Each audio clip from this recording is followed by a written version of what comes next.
Soy Antares Vázquez Alatorre, soy senadora del estado de Guanajuato, pues desde el 2018 que llegamos al grupo parlamentario de Morena. Yo me considero política por indignación. Entonces soy de profesión médica, soy dermatóloga y hasta antes de ser senadora yo vivía de mi consultorio y además también soy académica. Me dio por estudiar cuestiones educativas, una maestría y un doctorado en educación. Entonces yo vivía de mi consultorio y de la academia, pero repartía mi tiempo también para empezar a hacer conciencia.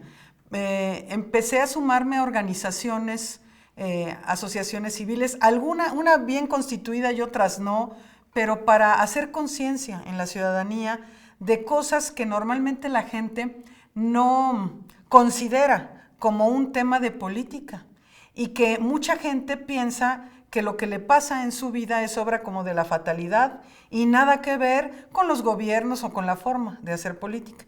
Entonces me fui enrolando. En mi familia yo crecí escuchando a mi papá hablar de política, sin ser él un político, aunque era servidor público, no era político. Y un tiempo, cuando yo estaba en secundaria, vivimos en Chiapas. Y conocimos Chiapas desde una perspectiva de la población indígena, y eso cuando uno es adolescente, somos muy sensibles a esas cosas de ver el contraste de realidades entre algunas personas y otras y decir es que esto no es justo. Entonces yo creo que ahí surgió la semilla. Y en mi familia siempre se habló de política y mis hermanas comenzaron a participar en política, somos 3 mujeres, y yo no, yo me mantenía. Yo decía, no, yo no. Cuando ellas empezaron a buscar elecciones para diputadas, etcétera, me decían, ¿y tú cuándo? No, yo no. Pero la indignación fue creciendo. Y fue creciendo cada vez más hasta que cuando la época del desafuero de Andrés Manuel López Obrador, comencé a venir acá a la Ciudad de México, nos organizábamos con compañeros y compañeras en el estado de Guanajuato, pagábamos un camión entre todos y pues nos salía más barato que pagar un boleto de camión de línea, ¿no?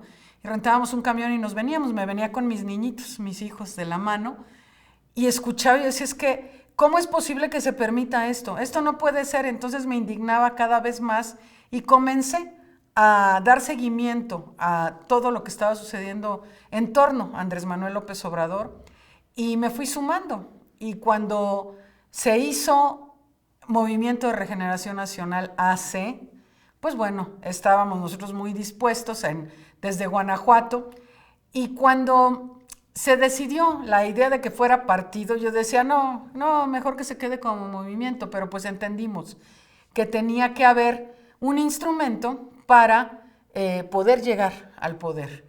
Y finalmente, cuando nos dieron el registro en 2014, el 9 de julio del 2014, pues para ese entonces ya se estaba planeando la elección del 2015, que fue la primera que Morena jugó, y los compañeros me propusieron para ser candidata a diputada federal en el Distrito 5 de Guanajuato, que es con sede en León, donde yo vivo, y dije, bueno, sabía que iba a ser una candidatura de sacrificio, pero había que sacar adelante el movimiento y pues le entré y vamos a hacer campaña en un territorio muy adverso, pero eso a mí lo que me llena es hablar con la gente en la calle, a tocar puertas y explicarle a la gente por qué es importante el cambio y tratar de ayudar a hacer conexión entre la realidad propia y lo que está pasando en materias políticas, ¿no? Y así fue como me enrolé yo en Morena, soy militante fundadora de Morena y fui candidata de la primera generación de Morena y ahí seguimos, ¿no?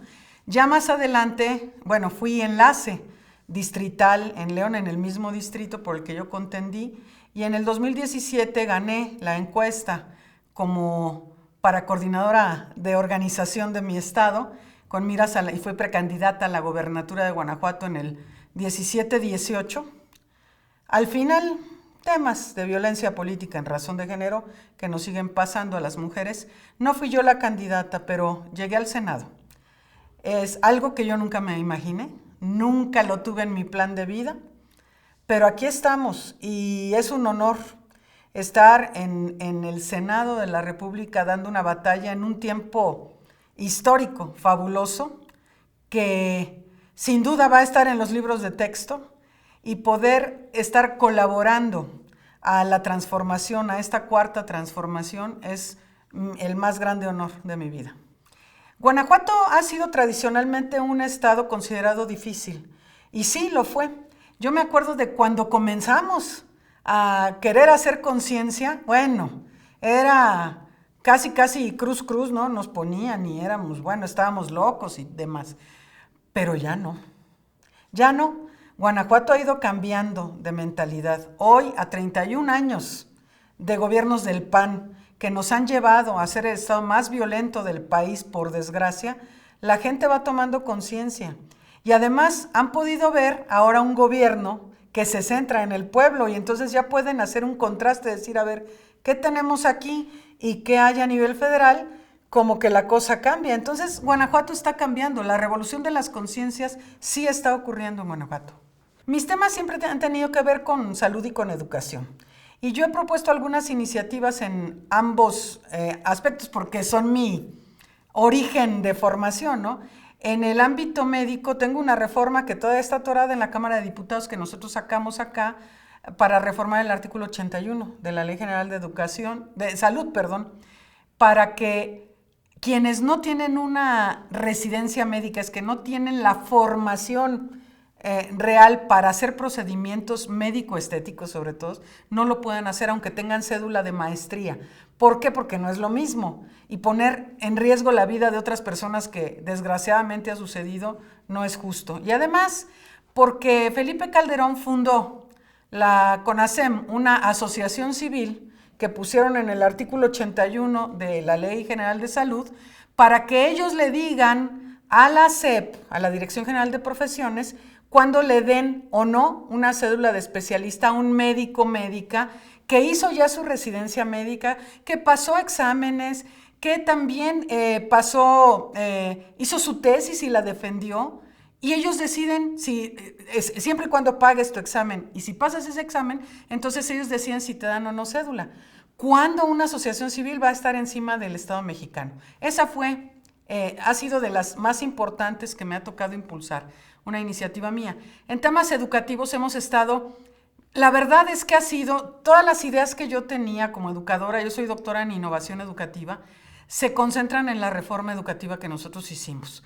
Se fue alimentando muy bien y hoy tenemos la nueva escuela mexicana que ahora hace un par de meses que nos presentaron en Puebla, en CONAEDU, nos presentaron el nuevo modelo educativo, los planes y programas. Yo decía, es que esto es lo que las y los educadores hemos soñado durante muchos años, ¿no? Entonces, es una cuestión muy importante a la que se ha dado origen por esta reforma que hicimos en mayo de 2019 y estoy muy satisfecha con eso. Claro que seguimos impulsando pequeñas cosas para ir perfeccionando la ley, que la ley siempre es perfectible, sobre todo que se tiene que ir adaptando a la nueva realidad del país. El Senado es una cámara muy peculiar porque se supone que el Senado, el nombre de Senado viene de senecto, porque se supone que llegaban ahí ya los mayores, eran puros hombres, por supuesto, en aquel entonces, y eran ya con sabiduría, tranquilidad, y la de la locura era la Cámara de Diputados, el Senado era tranquilo.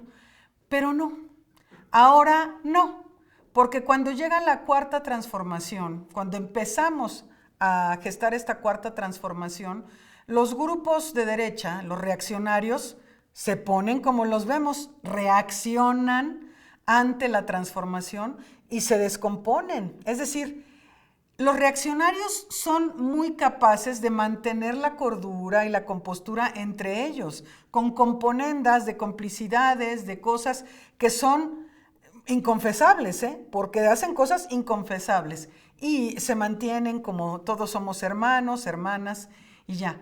Pero cuando tocas los intereses de la reacción, los reaccionarios, ahora sí, valga tanta redundancia, reaccionan de manera no solo intensa, sino virulenta, se descomponen. Es como, ahora sí, lo que dice el presidente todo el tiempo, fuera máscaras, pero en serio fuera máscaras, ¿eh? Y la avientan la máscara, es como una transformación así tipo de las caricaturas, de alguien muy peinadito, muy lavadito y de repente sale un monstruo. Así está la oposición reaccionando hoy. Les enoja muchísimo, hay cosas que les molestan mucho. Les molesta mucho que haya un gobierno a favor del pueblo. Les indigna que usemos siquiera la palabra pueblo. Es ciudadanía, no, es el pueblo de México.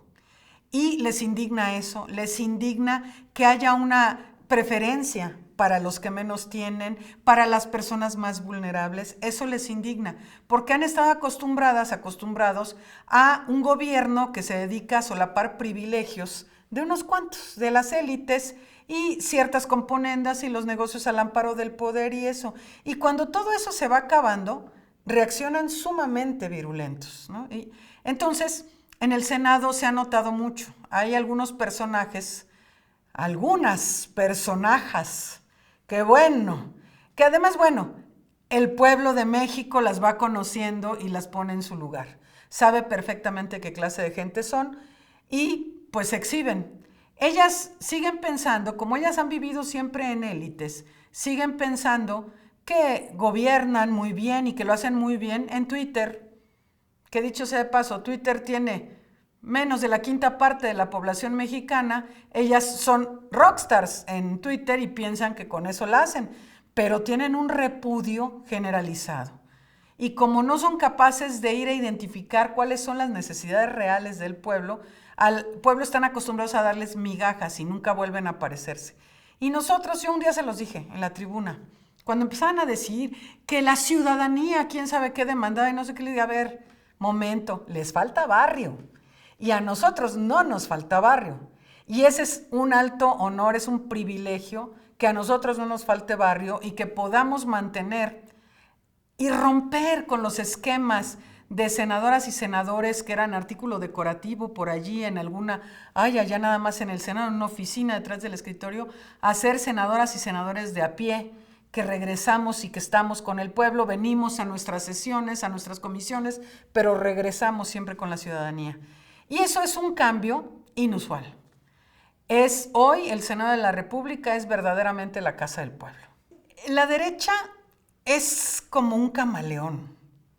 La derecha es como un camaleón y como su verdadera ideología es inconfesable, o sea, es inadmisible para quien la escuche, entonces se disfrazan con las luchas de siempre de la izquierda, entre ellas la causa feminista. Ahora resulta que la derecha es feminista, pues ¿de cuándo acá? Nunca en la vida, y de hecho ahí están todos los grupos estos antimujeres por todos lados que son de la derecha extrema. Pero han llegado a extremos. Por ejemplo, acá en el Senado, todas las reformas que hicimos en temas de paridad, de violencia política en razón de género, etcétera, como son de esas políticamente correctas, todo mundo vota a favor, pero actúan de manera distinta. Para empezar, desde la tribuna del Senado, la reacción ha violentado a compañeras de manera terrible, una violencia política en razón de género terrible. Y por supuesto en la República de Twitter.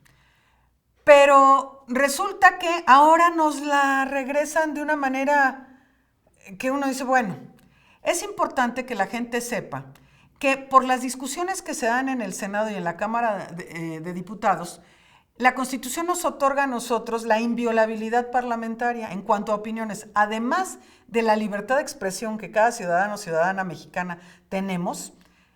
Las y los legisladores tenemos la inviolabilidad parlamentaria. Nada de lo que yo diga en ejercicio de mis funciones legislativas me puede ser censurado o penalizado. Bueno, en el marco de la discusión, después de que no pasó la reforma eléctrica en la Cámara de Diputados, la siguiente sesión estaban el grupo parlamentario del PAN sumamente ofendido porque el pueblo les llamaba traidores a la patria. Entonces dijeron allí, se desgarran las vestiduras, que Morena estaba promoviendo una guerra sucia en su contra y decirles traidores a la patria y no sé qué. Pues entonces yo pasé a la tribuna y les dije, a ver, acostúmbrense porque aquí, cuando nosotros rendimos protesta, dijimos, que si no lo hiciera, que el pueblo nos lo demande, y el pueblo les está demandando su voto. Entonces acostúmbrense. Les dije, ahora resulta que parecen muñequitas de Sololoy. Yo no me referí pero a ninguna mujer, a ninguna legisladora en particular, estaba hablando en general del grupo parlamentario del PAN. Está grabado mi discurso en la tribuna y después, en temas por la pandemia, los medios no es tan fácil que puedan entrar al pleno del Senado, ahora ya como que empieza a relajarse, pero en abril todavía no. Entonces salíamos a dar rueda de prensa. Por supuesto que ellos habían salido antes que nosotros y habían hecho un escándalo y casi se tiran al piso. Entonces yo repetí lo que dije en la tribuna. Subí mis videos, tanto el de la tribuna como el de la rueda de prensa.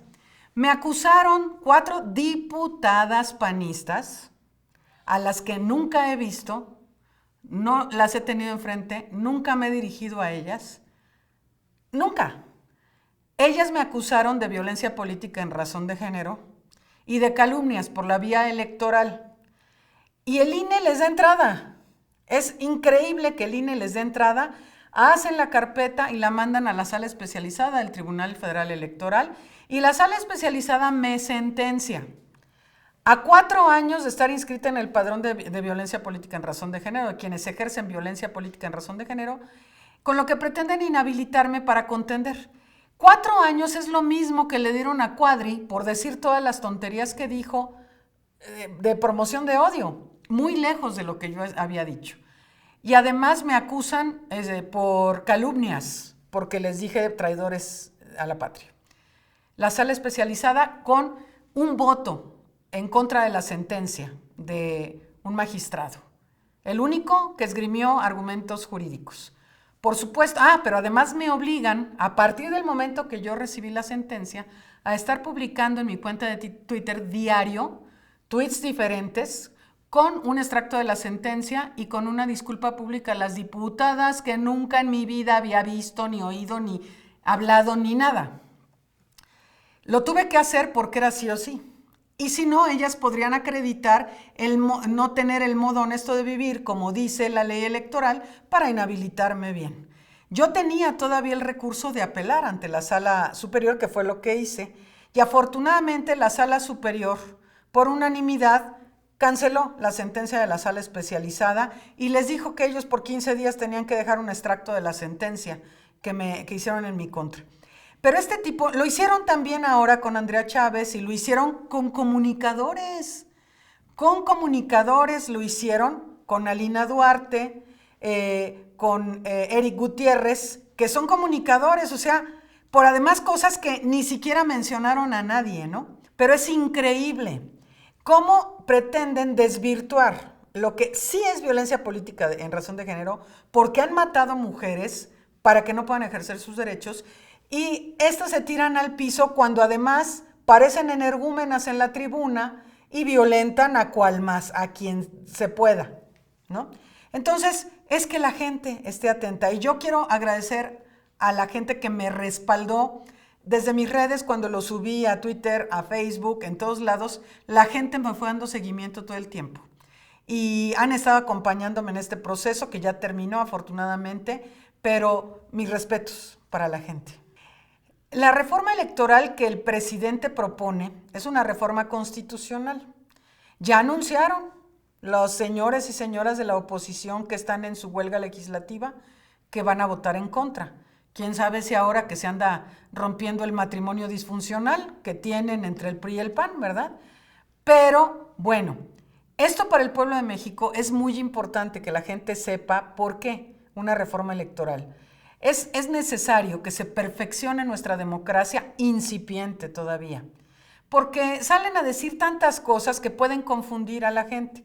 Lo que nosotros queremos y lo que el presidente propone es, primero, que se vaya consolidando la democracia, no nada más en las elecciones hacia presidentes, gobernadores, diputados, diputadas, senadoras, senadores, sino también a ver los consejeros del INE. Pues no se supone que es la casa de la democracia que sean electos por el pueblo, igual que magistrados y magistradas. Por otro lado, reducir el número de legisladores, tanto de diputadas y diputados como de senadoras y senadores. También mejorar las cuestiones de representatividad que tiene cada diputados y diputadas, que ahorita están por distrito y ahora se pretende que sean por estado. Senadoras y senadores representamos estados completos. Y además hacer mucho más barata nuestra democracia. O sea, no hay un instituto electoral en ningún país del mundo que cueste más que el INE. Es increíble. La otra cuestión es que se quite el financiamiento de gasto ordinario a los partidos políticos. ¿Por qué hay que mantener a los partidos políticos, sino nada más darles el gasto durante procesos electorales, ¿no? ¿Para qué se les tiene que dar en otros momentos? Y la otra cosa que se propone es quitar los llamados soples, que son los institutos electorales de los estados, y que quede nada más el INE, porque en el 2014 ellos habían hecho una reforma para pasar de IFE, Instituto Federal Electoral, que se tenía que coordinar con los de los estados para organizar elecciones. Al cambiarlo INE, no es nada más cambiar el nombre a Nacional Electoral, sino que el INE debe responsabilizarse de las elecciones del municipio más apartado de este país. Entonces son cuestiones de darle viabilidad económica y que vayamos avanzando en temas de democracia también.